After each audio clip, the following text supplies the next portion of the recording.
শ্ৰদ্ধাৰ সাংবাদিক বন্ধুসকল, আপোনালোকে সকলোৱে নিশ্চয় অৱগত যে জুবিন গাৰ্গৰ হত্যাৰ যিটো ঘটনা দিনক দিনে নতুন মূৰ লৈ আছে।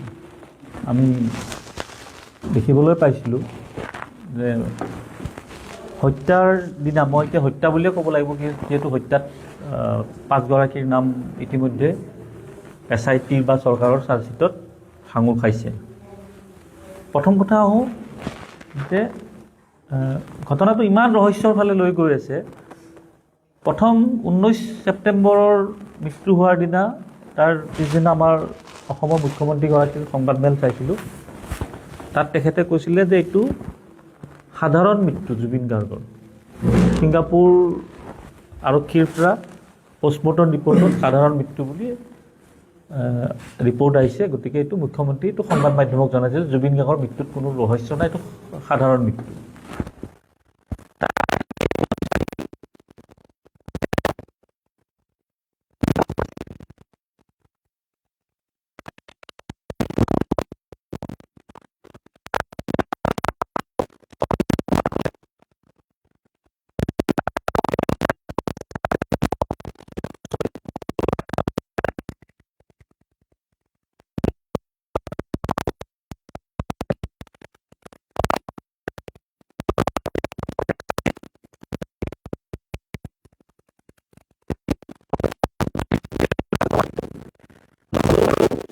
কি ওলাইছে বিষয়টো লৈ মই পিছত আহিম। চাৰ্জশ্বিটত নামো আহি গ'ল। যিহেতু বিধানসভাৰ মজিয়াত মুখ্যমন্ত্ৰীয়ে কৈছিলে যে এগৰাকী হত্যা কৰিছে, 4গৰাকীৰ নাম কোৱা নাছিল তেতিয়া, কিন্তু এতিয়া নাম আহি গ'ল দেই। কাৰণ সংবাদ মাধ্যমত চাৰ্জশ্বিটখনৰ বিষয়ে ওলাই আছে, কিন্তু এতিয়ালৈ চৰকাৰখনে মিছা বুলি কোৱা নাই। যদিও চাৰ্জশ্বিটখন অফিচিয়েলি কাৰো হাতত পৰা নাই, সেইখন মিছা বুলি কোৱা নাই। এতিয়া আহোঁ যে প্ৰথমে সাধাৰণ মৃত্যু, তাৰপিছত হত্যা বুলি ক'লে, তাৰপিছত হত্যাত সংখ্যাটো ক'লে, তাৰপিছত নাম ক'লে।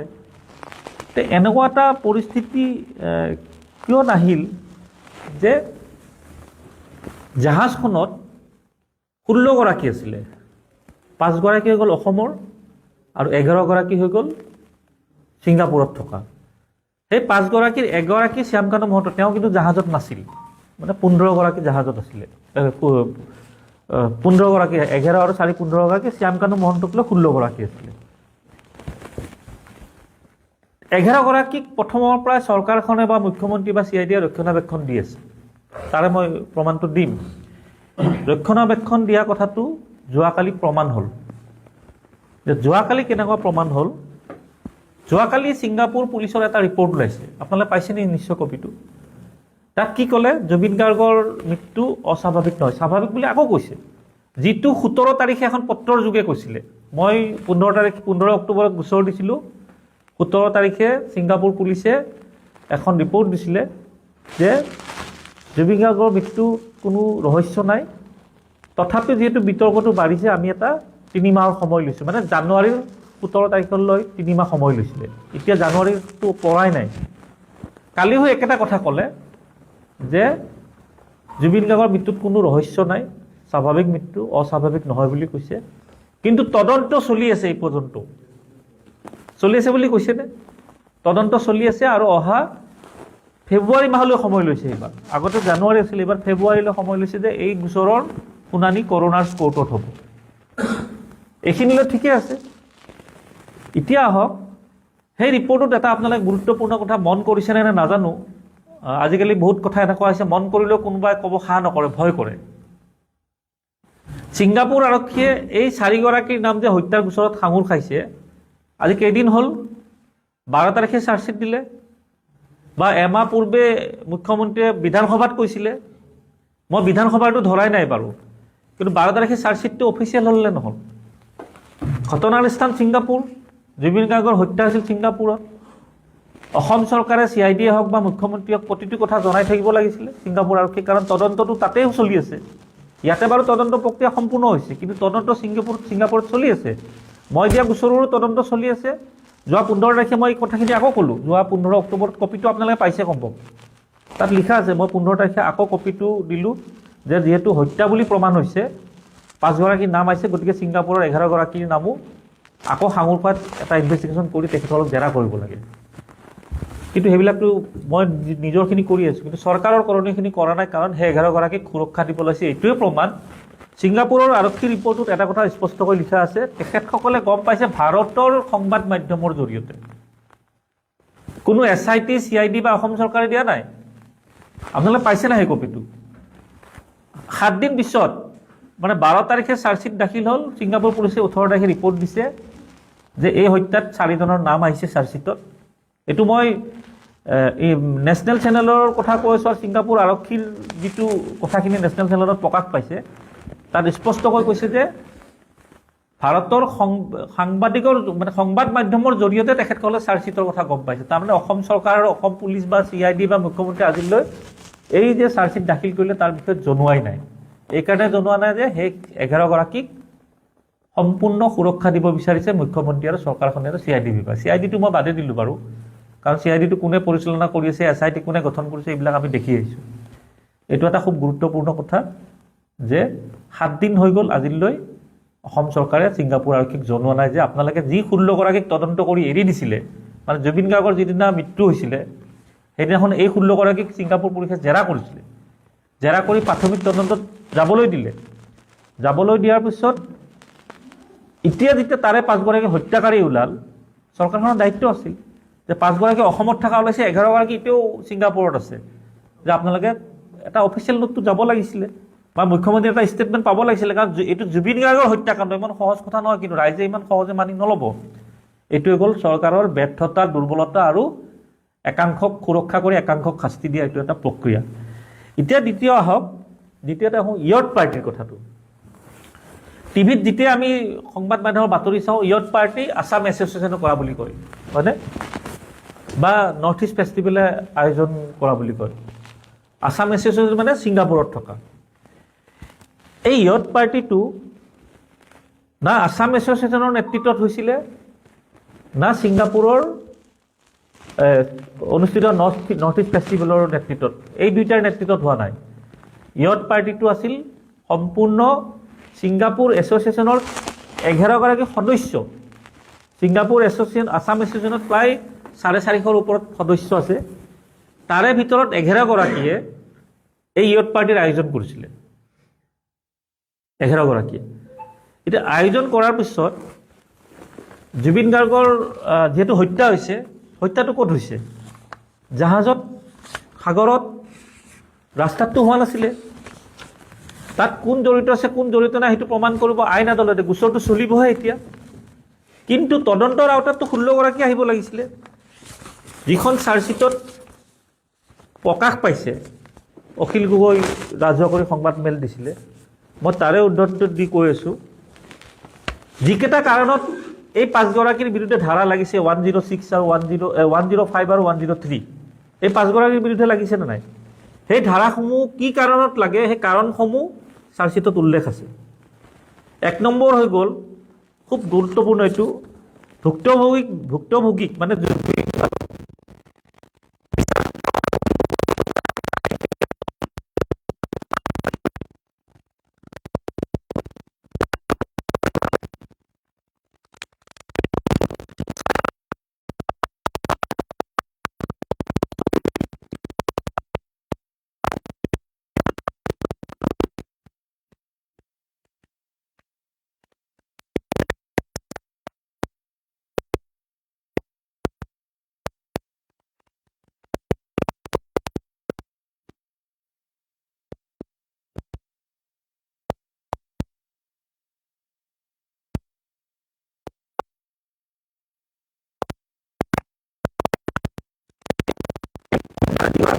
কোনোবা এগৰাকীৰ নাম আছে, মুখ্যমন্ত্ৰী অতিকৈ ঘনিষ্ঠ, ওলাই যাব, ভয়তে নক'ব পাৰে কোনোবাই, আমাৰ ভয় নাই।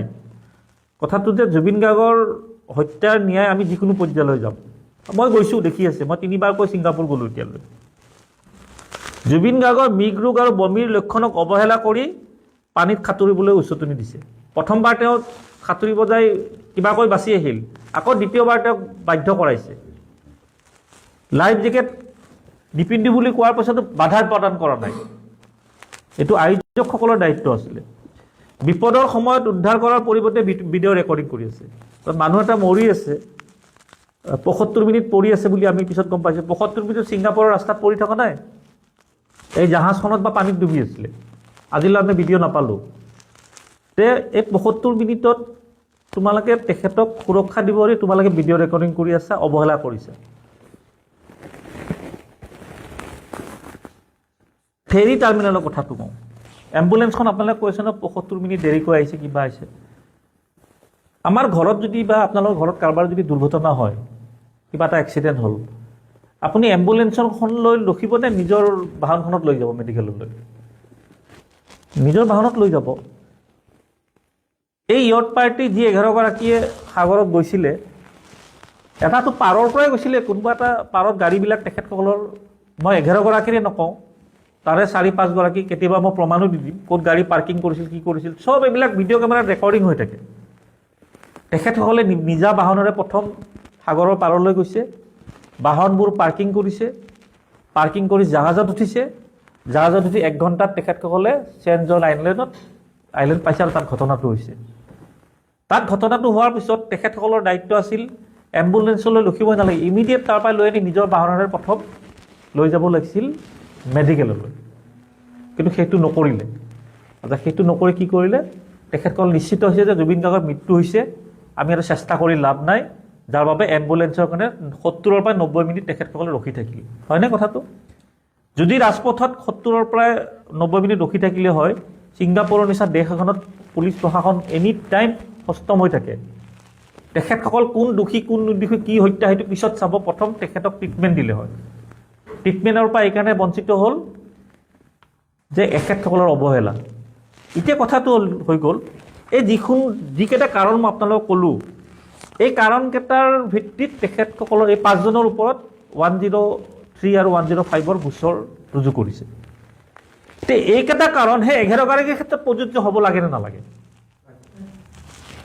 একেখন জাহাজত ১৬গৰাকী আছে ৫গৰাকীৰ ক্ষেত্ৰত প্ৰযোজ্য হ'ল বাকী 11গৰাকীৰ ক্ষেত্ৰত নহ'ল আৰু আটাইতকৈ ডাঙৰ কথা এই 11গৰাকীক যে শাস্তি দিব বিচৰা নাই মই বাদেই দিলোঁ অন্ততঃ তদন্তলৈ আনক তদন্ত প্ৰক্ৰিয়ালৈ আনক চাৰ্জশ্বিটত নাম দিলেতো দোষী হৈ নাযায় চাৰ্জশ্বিটত নাম দিলে দোষী হৈ যায় নেকি মোৰ ২৭টামান গোচৰ কংগ্ৰেছ দলে কৰা গোচৰ মোৰ চলি আছে এতিয়া তাৰ ৫টামান চাৰ্জশ্বিটতো নাম আহে মই দোষী হ'লোঁ নেকি কিছুমান গোচৰত মই ৰেহাইও পালোঁ মই নিজৰ কৈছোঁ দেই এইটো আপোনালোকে পাই যাব মোৰ এফিডেভিটখনত পাই যাব কাৰোবাক ধমকি দিছোঁ কাৰোবাক অমুক কৰিছোঁ গোচৰত চাৰ্জশ্বিটত নাম আহিছে আকৌ নিৰ্বাচনত মই দেখাব লগা হয় চাৰ্জশ্বিটত নাম হৈছে গোচৰ চলি আছে এইবিলাকতো লুকাব নোৱাৰি আৰে ভাই 11গৰাকীৰ নামটো চাৰ্জশ্বিটত আনা চাৰ্জশ্বিটত আনাত অসুবিধাত কি আছে নন্দিনী কাশ্যপৰ ধাৰা একে লগা নাছিল জানো আজিতো চৰকাৰী কাৰ্যসূচী কৰি আছে তেনেকুৱা কি আছে মুখ্যমন্ত্ৰীয়ে চৰকাৰে বা CIDৰ কথা SITৰ কথা মই নকওঁৱেই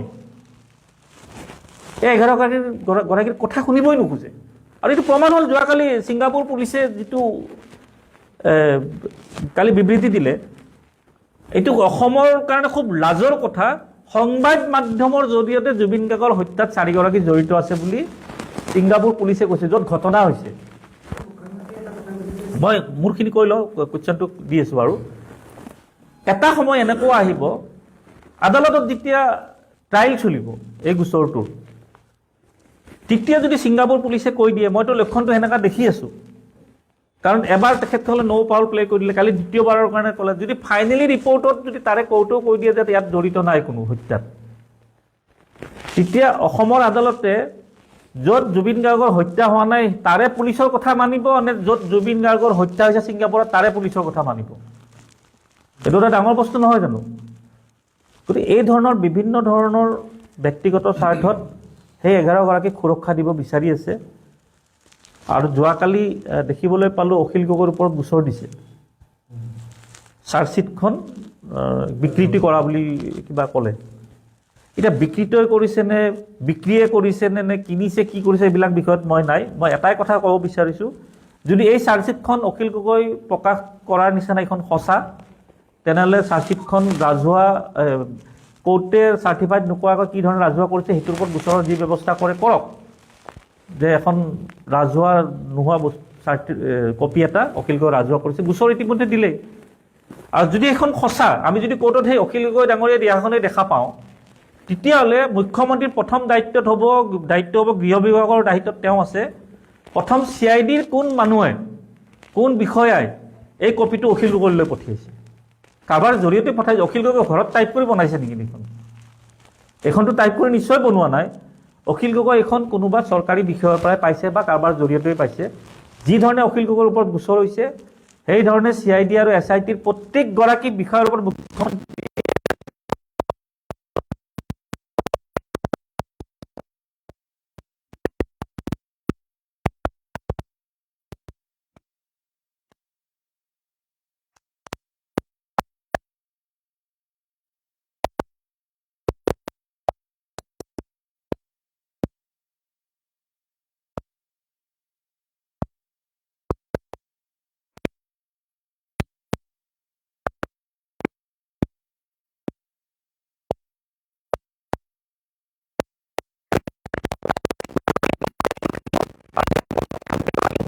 ৰাজনীতিক হ'ব, নহয় আৰক্ষী বিষয়া হ'ব। প্ৰথম সেইসকলৰ বিৰুদ্ধে ব্যৱস্থা ল'ব লাগে।